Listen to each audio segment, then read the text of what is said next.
करते रे? पढ़े के बेर तो स्कूल के पिछवाड़ी पढ़त रहला। आजकल इंटरनेट के जमाना हो गलो, मैं मोबाइल से लेके मोबाइले से कहीं पढ़त रहनी। हाँ तो मोबाइले से पढ़त हम ना, हिंदी में भी कुछ नहीं आवे क्या? ननू ना पढ़त रह। मैं इंग्लिश में आजकल पढ़ाई हो गई बा, तो कहाँ मैं मोबाइल से ना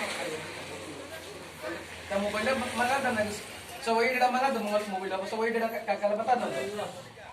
पहले जमाना के लगभग बात करे, तो पहले जमाना के इंटरनेट रहल हो। बताओ तो मोबाइल पे कदम मैं पढ़े तो सवयी डेटा हम निकाल ना दिखाओ तो हमने सवयी पढ़ले पढ़ो। सवैया हमने कहाँ पढ़ ले भैया, हमने सवैया हमने के मेरी पढ़ाई नहीं के बोली। एक सवैया का पढ़ स्कूल का पीछा पढ़ता हम। पढ़ो आई पर लगा मोबाइल चला, मैं मोबाइल में से हर काम मोबाइल में से करे लगा था मैं मोबाइल से करता हूँ। हां अब तो हम लोग पुराना जमाना के सवाल पूछो, कहाँ से उसमें पता नहीं करा ना नहीं तो बाबूजी विदा करते ना पढ़ा करते ना हरिया पे घूम के चलिए चलिए बस।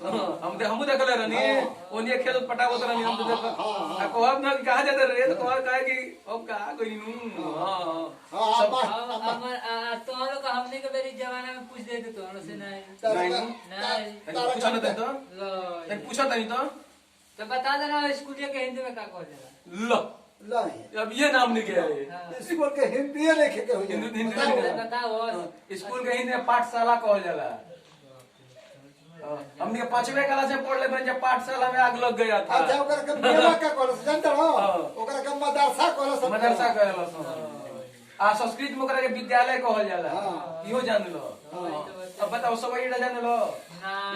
सुनो सुनाओ तनी सवई डेटा कैसे पढ़ जाला।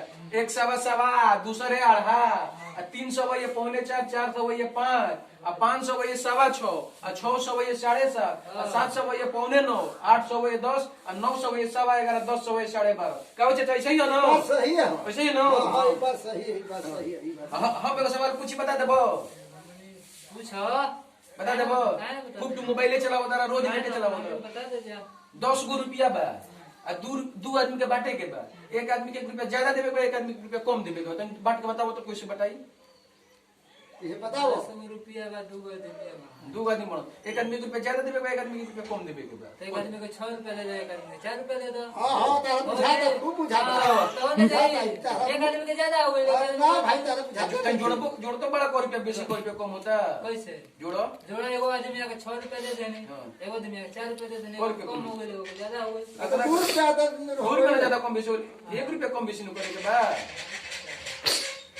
आता ना हां तो एक आदमी के 9 रुपया हो गई, 1 रुपया के 1 रुपया हो गई। एक आदमी को 9 रुपया, एक आदमी के 1 रुपया। ई कैसे हो गई? इहो कैसे हो ई कैसे हो गई? गई देख।